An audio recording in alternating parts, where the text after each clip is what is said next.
This guy is like a full-on psychopathic killer. He's a paranoid little man who needs to stay in power to stay alive for the rest of his life. What he really wanted more than anything was to get me back to Moscow, torture me, and get me to retract all of my allegations about the murder of Sergei Magnitsky, the whole Magnitsky story, in an effort to somehow collapse the Magnitsky Act, which is the legislation which freezes assets and bans visas named after Sergei Magnitsky. How does this endgame play out? Like, if you really had to think about it and think 10 years ahead, what's the most likely scenario that happens here?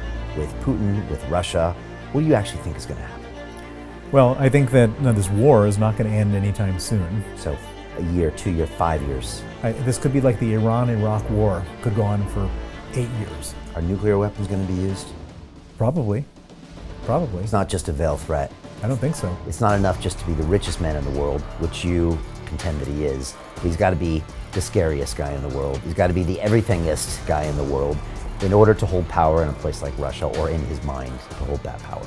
He's stolen so much money, he's taken so many people hostage, he's killed so many people, he's responsible for so much crime that if he ever were not to be president, he would be prosecuted, he would be stripped of all this wealth and fortune that he's created, and he'd probably die.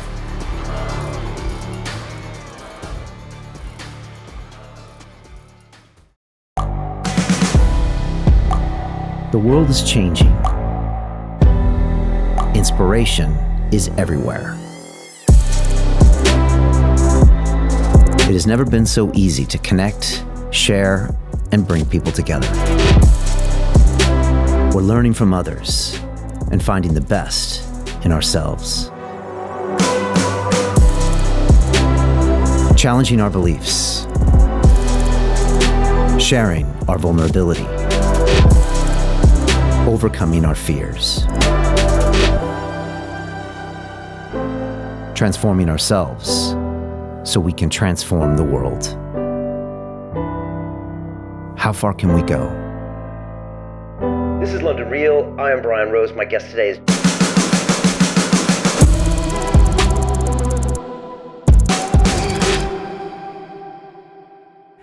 This is London Real. I am Brian Rose. My guest today is Bill Browder, the investor, author, and political activist, often referred to as the #1 enemy of Russian President Vladimir Putin.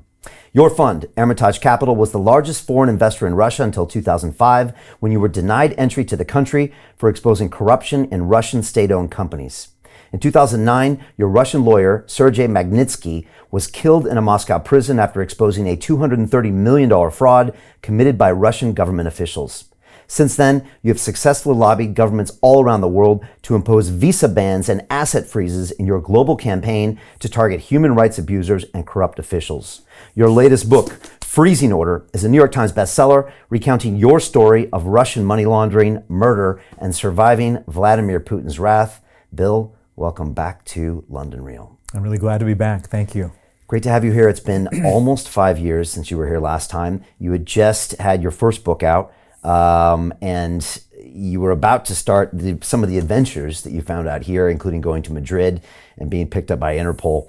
I remember last time you were here, Bill, and you would not accept a beverage from me. And I think I asked you about that. And I think I started to get a glimpse into the life you might lead, where you're maybe always worried about something bad happening to you. And maybe we start there, and then we can go into what happened to Madrid. But how often is something like that on your mind? You did accept a drink from me today, I noticed. Well, since I actually knew you, since 5 years ago I met you, you didn't poison me, so I took the offer of the tea here, and I'm pretty sure that I'm going to be okay after this. I mean, you're joking a little bit, but do you kind of like to meet people at first, or are you?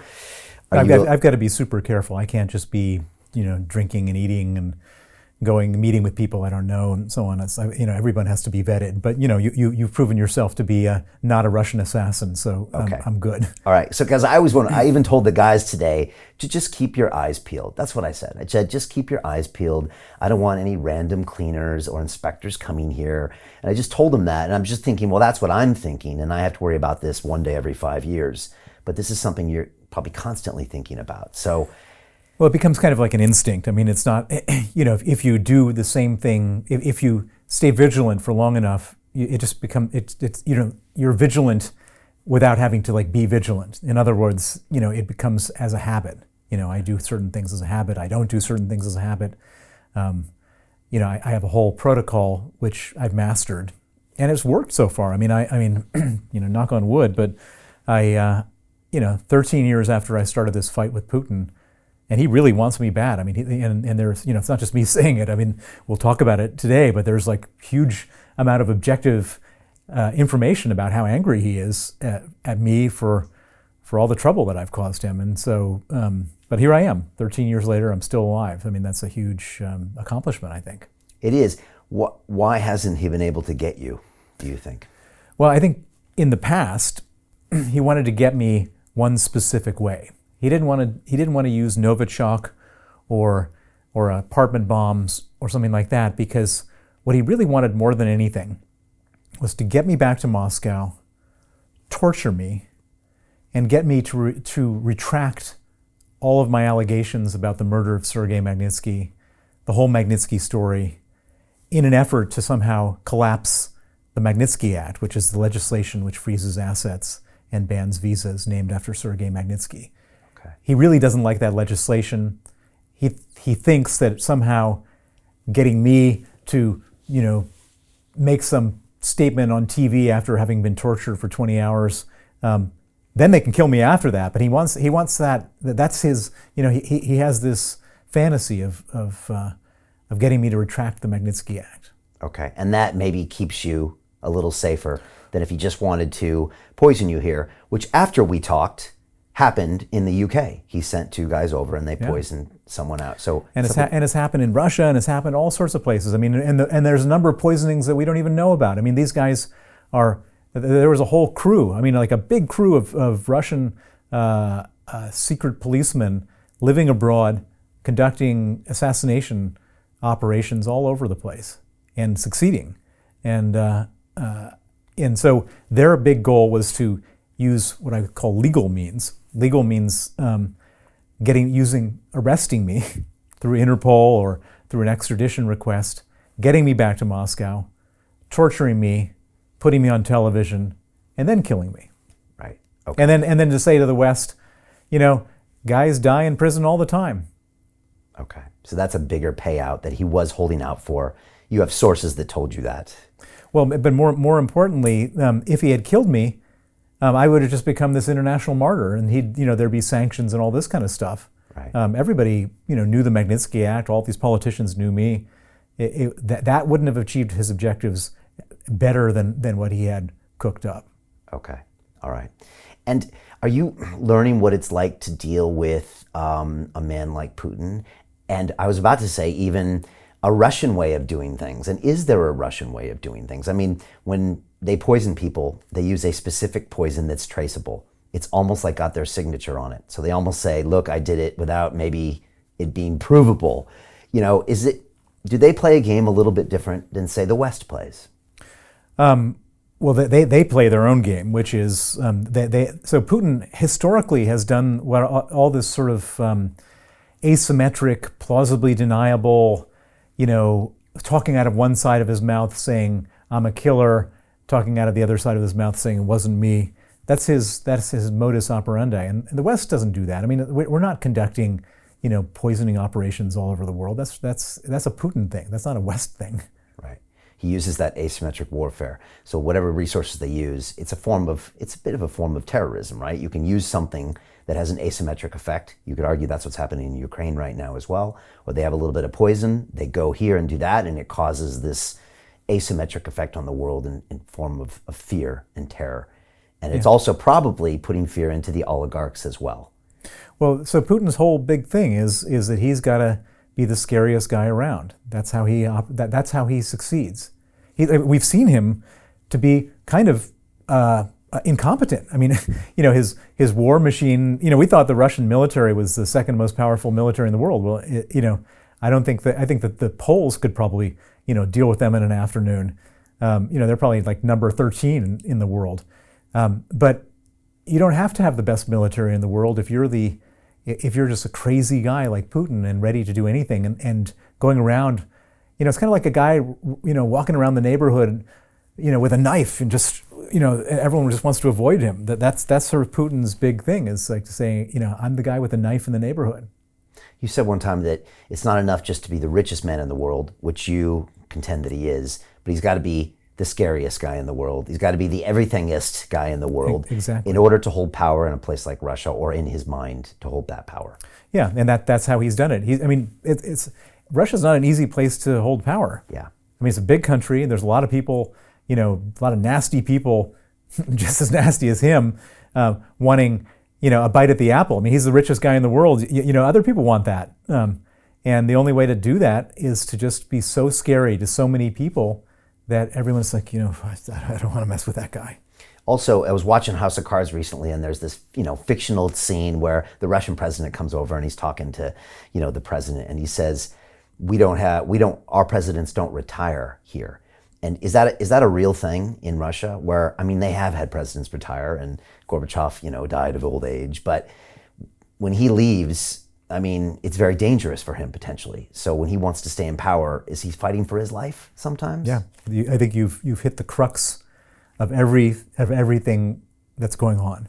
So, in theory, he could leave power like anybody else, but he's stolen so much money, he's taken so many people hostage, he's killed so many people, he's responsible for so much crime that if he ever were not to be president, he would be prosecuted, he would be stripped of all this wealth and fortune that he's created, and he'd probably die. And he's a paranoid little man who needs to stay in power to stay alive for the rest of his life. And that explains everything that we're involved in right now. That why did he invade a foreign country? He doesn't have any beef with Ukraine. If you were to objectively just ignore all rhetoric that he's said. Is it not the breadbasket of Russia? Does he not have to keep NATO from coming in and encroaching? Are there not some reasons, not justifying the war, that he's doing that? Well, so let's look at all these. So NATO. So while this has been going on, Finland and Sweden joined NATO. Far more menacing than Ukraine. They are real militaries. The Finns could give Russia a run for their money any day. Is he going to war with Finland and Sweden right now? This is just pure smokescreen hype to justify something much simpler. To use another analogy, wag the dog. So this is a wag the dog war. There's no beef between Russians and Ukrainians. There's no Nazis in Ukraine. Zelensky's Jewish. It's absurd. And so if he really wants to create a Russian empire, there's a lot easier places that we don't care about that he could be going to. But he wanted a war. He wanted a war, and he chose Ukraine, and they started concocting this whole, Nazis, fascists, blah blah blah, back in 2014 to justify the invasion of Crimea. And by the way, there's a great chart which explains everything. If you look at it, it's Putin's approval rating over time, assuming you believe it. But for the purpose of this argument, let's just say it's true. Every time his approval ratings start to flag, 2008 he goes into Georgia. Yeah, it starts going down again. 2014, Crimea starts going down again. 2022, full-on Ukraine. It's just purely war as a strategy and a tactic for him to get everybody behind him. And by the way, it's also really good for him to get rid of all these pesky journalists and get rid of Facebook and Twitter and all this stuff that just right. makes life difficult for him. And he can just have a bullshit message that he spreads around through his state media, and nobody knows any different. Right, clean house. Never let a good crisis go to waste, and he creates one, and they can use it to clean house. And get rid of all the intelligentsia who didn't like him. They're all gone, and so he's got a sort of much more passive, docile population that's ready to put up with whatever he's got going so he can stay in power. Okay. And Wag the Dog refers to that famous movie where they created a war as a media event. So was it other dealings that the president, people wouldn't focus on those? They would focus on there the was war. some kind of embarrassing thing going on. So they created a war with a fake country or something like that. Right, okay. So he's done that here, and it's working for him because his approval is back up. 85%. Right. And you said before that this war doesn't get settled. Either Russia wins or Ukrainians win, but Putin will not come to any kind of treaty or treatise because that's not part of the game plan. Well, so everyone always asks me every day, what's the end game? And they're all reading Putin's speeches and thinking, well, he said something about NATO and he said something about, wanting this Donbass. Why don't we just give him NATO and give him Donbass and then everything will be solved and we can all go back to... But that ignores the elephant in the room, which is that that's not why he's doing this. And so, first of all, we can't give him Donbass because that's ridiculous. Why should he get that? Why should he be rewarded for an aggression? But secondly, he's not going to stop there. He'll just keep on going and going and going because the purpose of this is to be at war. Right. And so he has no incentive. So whenever there's a, quote, negotiation, he puts out some unreasonable terms knowing that no one was ever going to agree to those terms. He can't have a negotiation because if he negotiates and stops, then the whole purpose of this thing has disappeared. Right. He looks weak. Right, which means approval ratings drop and ultimately it ends in his loss of life in some scenario earlier than he wanted it, right? He wants, he's 70 years old. He wants to go until he's like 90 years old or whatever. Yeah. And again, you said that scenario earlier. If some other presidents get elected and he stays in Russia, he's finished and he's got nowhere else he can go. So there's no good end game for him. None. Even an optimistic one. The next ruler of Russia is going to find some way to get rid of him.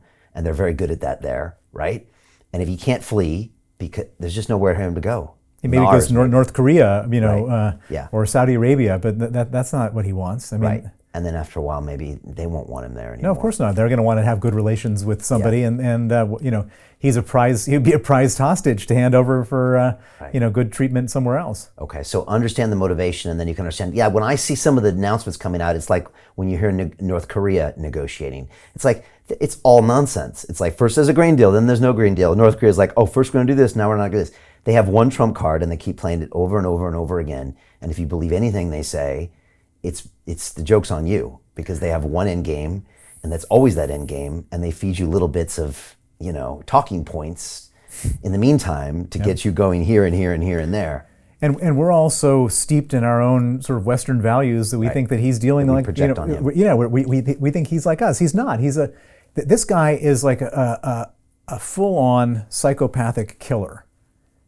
His heart doesn't start beating faster if a child was being tortured to death in front of him. He would feel nothing.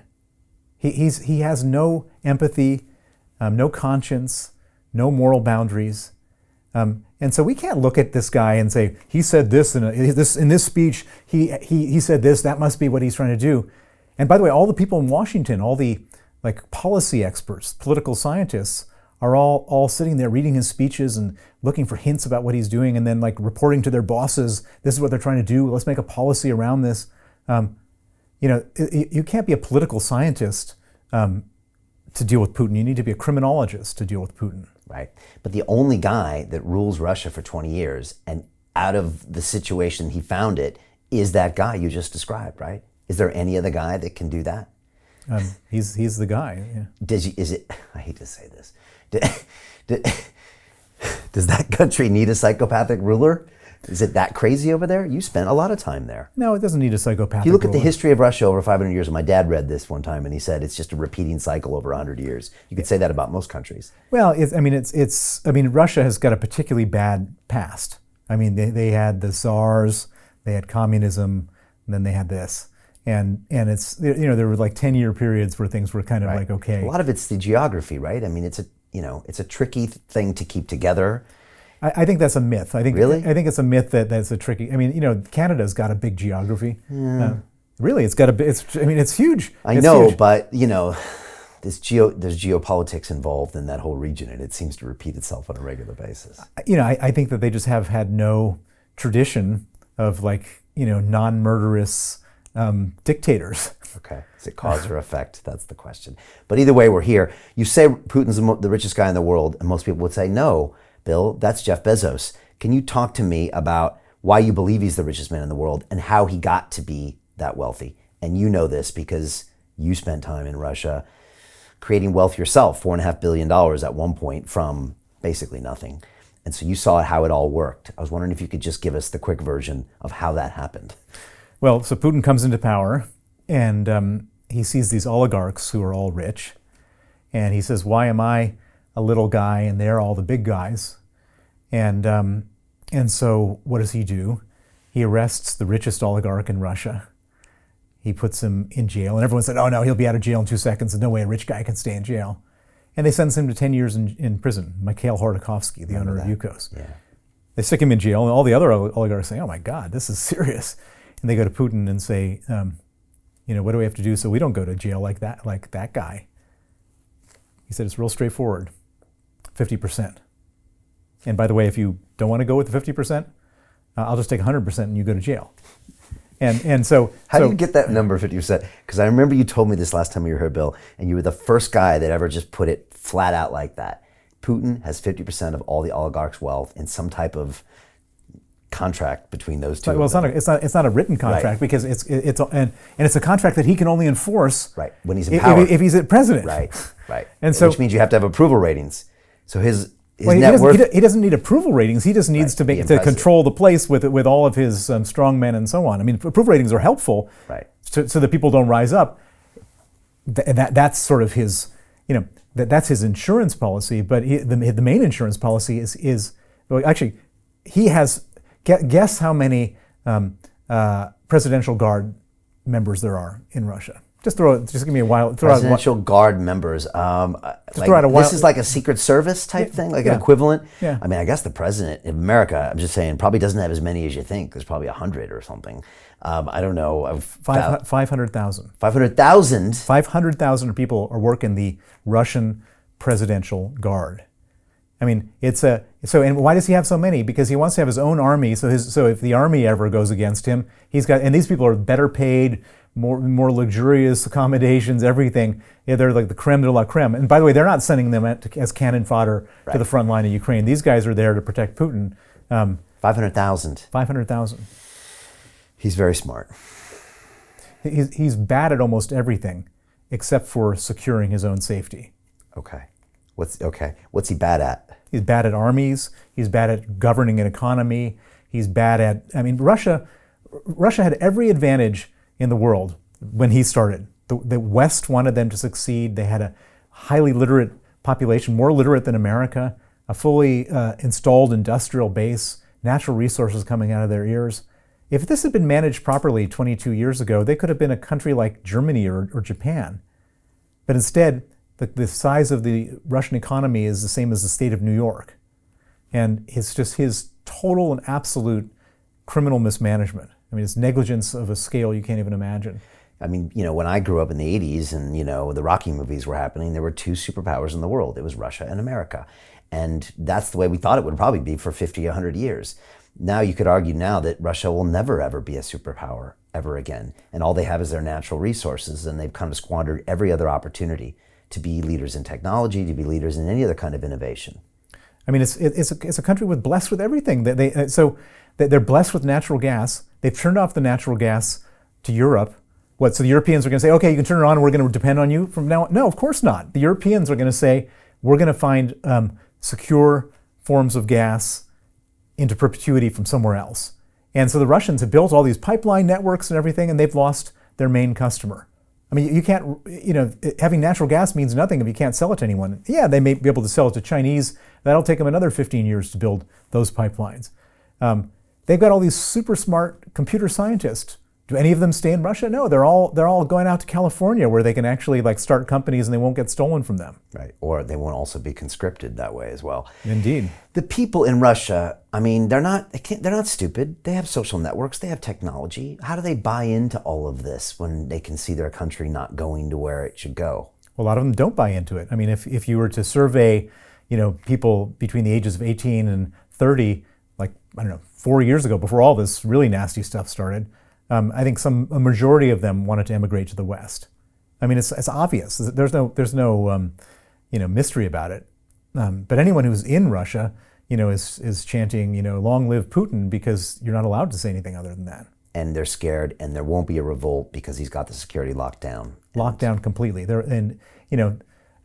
He's probably figured out how to read people's faces for disloyalty, and even if it's even if it's his face disloyalty machine. I'm just making this up, but even if it was wrong 20% of the time, he'll just kill everybody, and just in case anyone's that 20% was so what if 20% were loyal?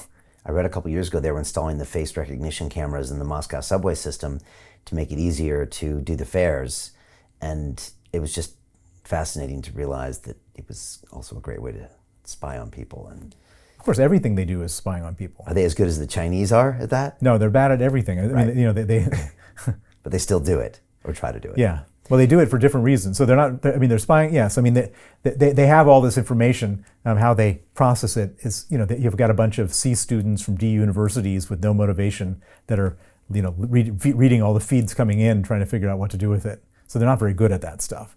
They have it all. Okay. Chinese are much better. All right. I want to finish with Putin, then I want to get into the book and then a little bit more of the Magnitsky, because it's important to maybe talk about what you did and the effect it's had and the effect it will probably continue to have in the future. How does this endgame play out? Like, if you really had to think about it and think 10 years ahead, I mean, what's the most likely scenario that happens here with Putin, with Russia? If you look 10 years ahead, maybe 30 years ahead, maybe 50 years ahead, what do you actually think is going to happen? Well, I think that this war is not going to end anytime soon. So a year, 2 year, 5 years. This could be like the Iran-Iraq war, could go on for 8 years. You could have 1 million dead on both sides. That's the kind of war that we're looking at right now. How does it end? It ends either with Ukraine winning or Russia winning, or some stalemate where eventually everybody just completely runs out of steam to do this, which is going to be a long time in the future, maybe after Putin is gone. Are nuclear weapons going to be used? Probably.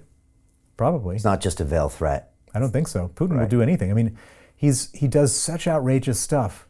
He just does all the time, and so he's thinking, okay, he's going to go and lob a nuclear bomb over some part of Ukraine, and he's thinking, what are we going to do? I know. Are we going to no, we're not going to enter into a nuclear war with Russia over that. That's what he's thinking, and we probably won't even attack. I mean, because we don't want to be at war with Russia. Yeah. So he's thinking maybe then he'll demoralize the Ukrainians into surrendering because he kills 1 million or 2 million Ukrainians.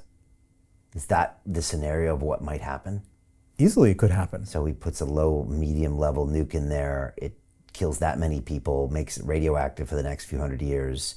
And then he says, look, America did it in Hiroshima and Nagasaki. Why are you getting so mad at me? And then the whole world is outraged and then do nothing. Yeah, that's his... Right, just like the world's been outraged before and done nothing when atrocities happened all around the world. Yep. Rwanda, yep. You could even say Nazi Germany, people knew. You Yep. could say these atomic bombs. Yep. You could say even now. So Yep. everyone's outraged, but then no one's going to do anything because Yeah. the US is not going to go in and start a war, and I don't think any European nations are, and it's really tragic. It's hard to watch, isn't it? It's horrible. It's horrible to watch, and it's so close. I do a little bit of breakdancing, and I know a breakdancer, and he's in Ukraine, and his Instagram every day is giving updates, and he's like, it's Monday morning, and this is when we get bombed by the Russians, and I know you don't care because you're sick of hearing this. And this is something that happens every day. And a year ago, he was just a guy that was dancing in his country and known around the world.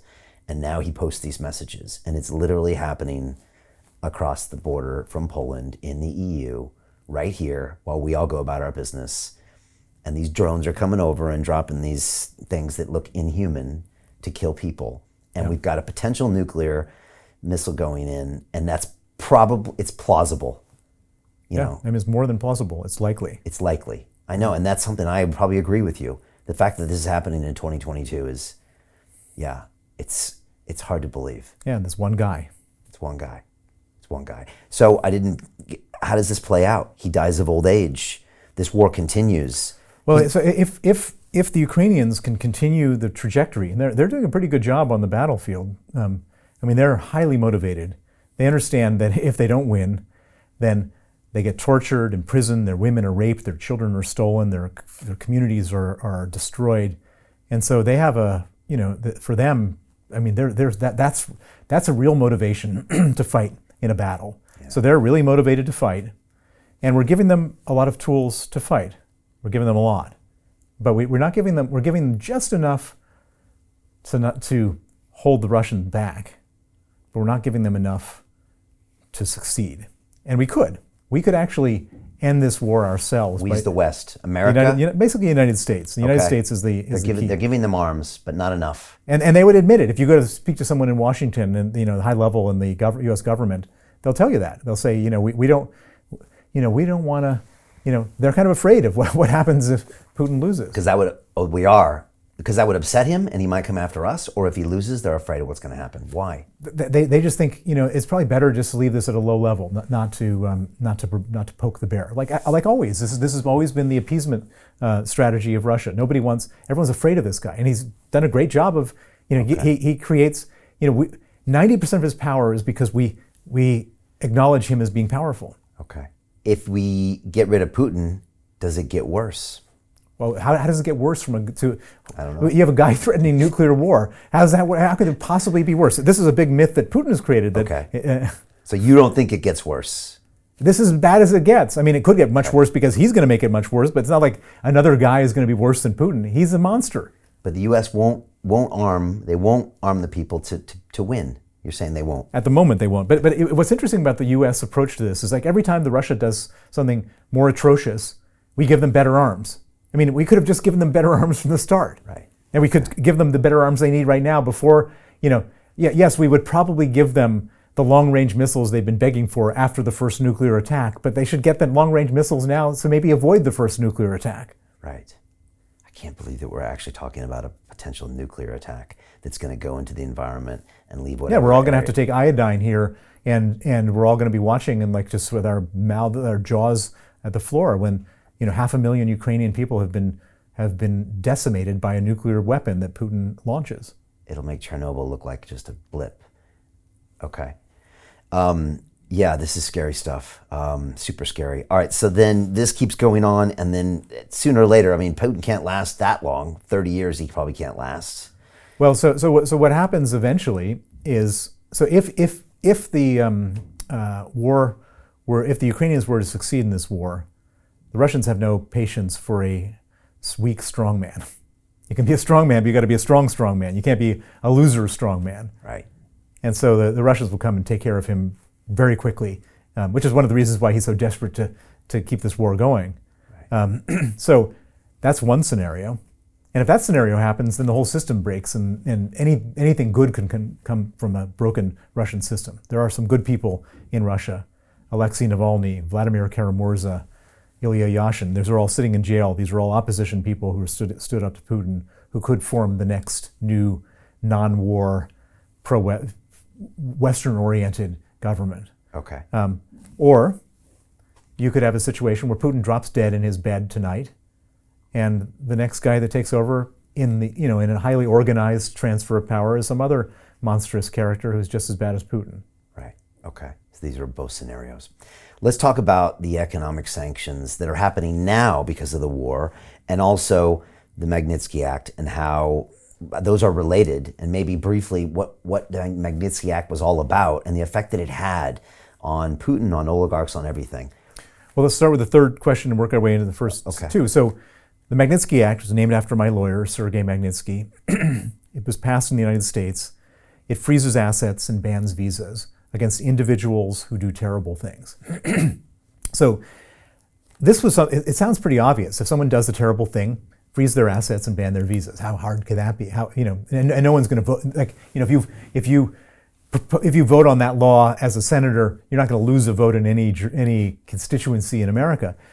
Really obvious. But it wasn't so obvious when I went out and started to work on this thing. The previous sanctions had been just like, we stopped selling to that country. And I said, well, wait a second. Why don't we just pinpoint, target, surgical strike against the individuals? And everyone said, yeah, that makes sense. And the more I talked, the more it made sense. And we ended up getting it passed 92-4 in the U.S. Senate and 89% of the House of Representatives. Were you surprised it passed with that much of a majority? No, it's obvious. It was like motherhood and apple pie. It's it's a no-brainer. It's also government, but all right. It's a no-brainer. And then in Canada, we got it passed with 100%. And on and on and on. And that it now exists in 35 countries. And I was going to all these places and giving speeches in parliaments and meeting members of the government and so on and so forth. And softening the ground, explaining to them why it's a good idea, and they all did it. And so the moment that Ukraine happened, instead of having to everyone is running around like headless chickens, what's our policy? They said, wait a second, let's use this thing. We have this template, let's go after the individuals. I mean, there's a lot of other things going on in terms of response to Ukraine, but this was one of the main responses. Let's go after the oligarchs who hold Putin's money. Let's go after Putin and all the people around him. Let's target their assets. Let's freeze their assets. And we're now even talking about seizing those assets. And this was a direct result of the Magnitsky Act. It was, but it wasn't the Magnitsky Act per se. No, the Magnitsky Act was the template. They call it the Ukraine something something Act. But okay. But it's all the same exact template. It's all the same basis, and everybody and guarantee you that if I hadn't spent 10 years going around and explaining to every member of parliament in every country that this is the way to do things, there'd be like 15 different policies about how do you respond to Russia economically.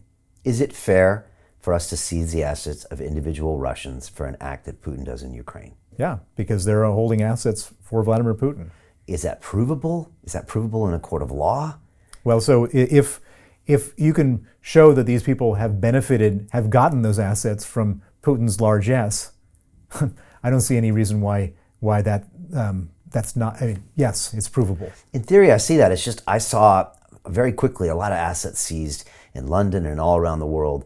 And I don't know, I could see why people wanted to do it, and I could see it in theory, but I also wondered, was there due process there? Well, you can take them to court and say, okay, where did you get your money from? But they seized it first. It was like ask questions later. No, this happens all the time.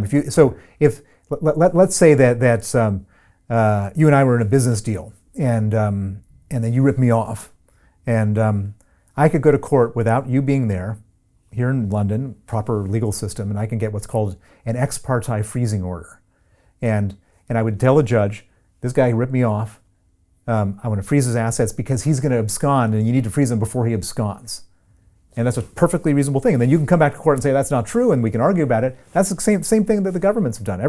All the oligarchs have an opportunity to go back and say, yeah, I'm not a friend of Putin's, I didn't do this, and you should unfreeze my assets, and then you can have a proper discussion in a court. But these guys would, and we've seen them. We go after an oligarch, and they're like literally hightailing it on their yacht, out to the high seas to try to protect their yacht from being frozen. Right. But why didn't they do this before the invasion of Ukraine? Because the oligarchs didn't know this was going to happen. Okay, but you see where I'm going with this. I mean, it took Putin going to war with Ukraine for them to come in and now say, all right, we're seizing your assets. Oh, why didn't we seize their assets before? Oh, well, we should have. We should have seized them when Russia invaded Georgia, or when Russia took Crimea, or when Russia carpet bombed Syria, or when Russia poisoned people in Salisbury, or a million other things that Russia has done so horribly. But everybody was so narrowly, all these politicians were all putting their blinders on and so narrowly focusing on Russian gas or Russian investment or just not wanting to rock the boat that everybody gave Putin a pass for 22 years. Is there any backlash, or will there be a backlash from all the seizing of Russian assets on the back of this war, or not? Well, I think there'll be a backlash if that money is not converted to paying for Ukraine. Okay, so you're happy it happened. You wish it would have happened sooner, and it's doing the right thing. It's sending the message back to Putin and to everybody associates with him that this is not okay. Well, more than that is saying, Putin, we're going to starve you of your economic resources. Right. We're going to make sure that wherever we can, where we have power over it, you're not going to get that money. What percentage of his wealth is gone now, you think, from the seizing? Still a small percentage? Well, nothing's been seized yet. It's all just been frozen. Well, all right, frozen then. So $350 billion of Russian central bank reserves have been frozen. And then we also have $350 billion that were located in other central banks? Correct. Okay. So when the Russians want to hold euros, they hold it at the European Central Bank. Okay, $350 billion. $350 billion. It's a hell of a lot. What do you reckon Putin's worth? I think that Putin, well, it's hard to know, what's Putin's and what's the Russian state's, If you had to guess, you thought it was 200 billion a few years ago. Yeah, I haven't done a calculation. I don't want to throw a number out here today, but it's a lot of money. It's like hundreds of billions. Yeah. Okay. All right. So they seized 350 billion of just the state reserves.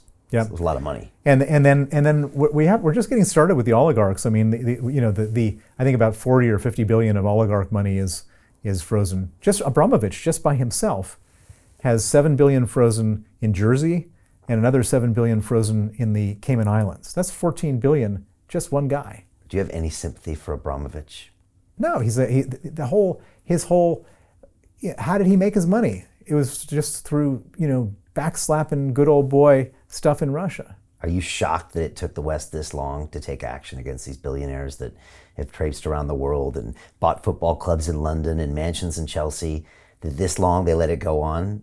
It's terrible. It's just terrible. All right. So the chickens have come home to roost to a certain extent over the past few months. Yeah. Is that maybe I hate to say that, but a good thing about the Russian-Ukraine war? Is it finally... There's no good thing about the Russian-Ukraine war. But finally these oligarchs are being held accountable, and maybe they never would have been. Well, I mean, finally we've all woken up to how evil Putin is. But the trouble is that we've woken up too late. We had an opportunity to tie him up tight, to contain him a long time ago, to create really serious consequences a long time ago, where we might not have ever been facing this situation. Okay. And we just blew it. This was 10 years ago, 20 years ago. He started doing bad stuff in 2008 when he invaded Georgia. Right, but it's like pulling the Band-Aid off. What were you going to do, though? You couldn't go in. You couldn't go in. You do exactly what we're doing right now. Right. You could have freeze their assets all over the world. Right. Supply weapons to the Georgians. Let Ukraine into NATO and not have any of this stuff. Okay, so it's the same story. It's just not, the West doesn't do enough until it's too late. That's what you're saying. And this has happened in so many different situations in history. I mean, in World War II, it's the same thing. Is this because of our 4-year election cycle in America, or is it just the fact that it's just the fact that everybody wants to just not have trouble? Okay, all right. I guess I could see partially a reason for that. So the assets have been seized. A percentage of Putin's wealth is now seized and frozen, but it's not enough to slow him down, and he only has one choice anyways. Well, so here's the elephant in the room, which is that we've frozen 350 billion of central bank reserves. We've frozen the oligarchs. We got sanctions on Sberbank and Vneshtorg Bank and all this kind of stuff, all good, on Gazprom. But one of the things we don't do is we continue to buy Russian oil and gas to the tune of $1 billion a day. So, I mean, if you think about it as a business person, we've dealt with his savings. The savings are all tied up. I mean, he doesn't have easy access to his savings. So the balance sheet is not in great shape. But the income statement, he earns $1 billion a day. And he spends $1 billion a day killing Ukrainians. And as long as the West continues to buy $1 billion a day of oil and gas, he can run this murderous war into perpetuity. Can the West afford not to buy that gas and oil? Yeah, I think there's other people who can buy oil and gas from. But there's one possible saving grace from this whole thing, which has nothing to do with any government policy, which is we're going into a nasty recession. Interest rates are going to go up farther than anyone will be comfortable with. All of a sudden, your mortgage will be double what you thought it was before, triple. And at the same time, they're probably not going to raise them high enough to contain inflation, so everything will be expensive. And as a result of that, we're going to go into a recession. And what happens during recessions? The oil price drops. And if the oil price were to drop to $30 or $40, which is entirely possible in a nasty recession, then he's pretty much out of business. Mm. There's a great book about Reagan's Secretary of Defense. I forgot the name of it, but he was going around the world trying to lobby to get the price of oil down and talking to the Saudis because they knew every dollar it dropped, it was making Russia weaker and weaker and weaker. And ultimately helped crush them. And that's what crushed them. Right. It was $10 a barrel. Yeah. It wasn't Star Wars or anything like that. Yeah. It was cash flow. Yeah. And so everything always comes back to money. Right. Isn't that crazy? And so, to continue watching the rest of the episode for free, visit our website londonreal.tv or click the link in the description below.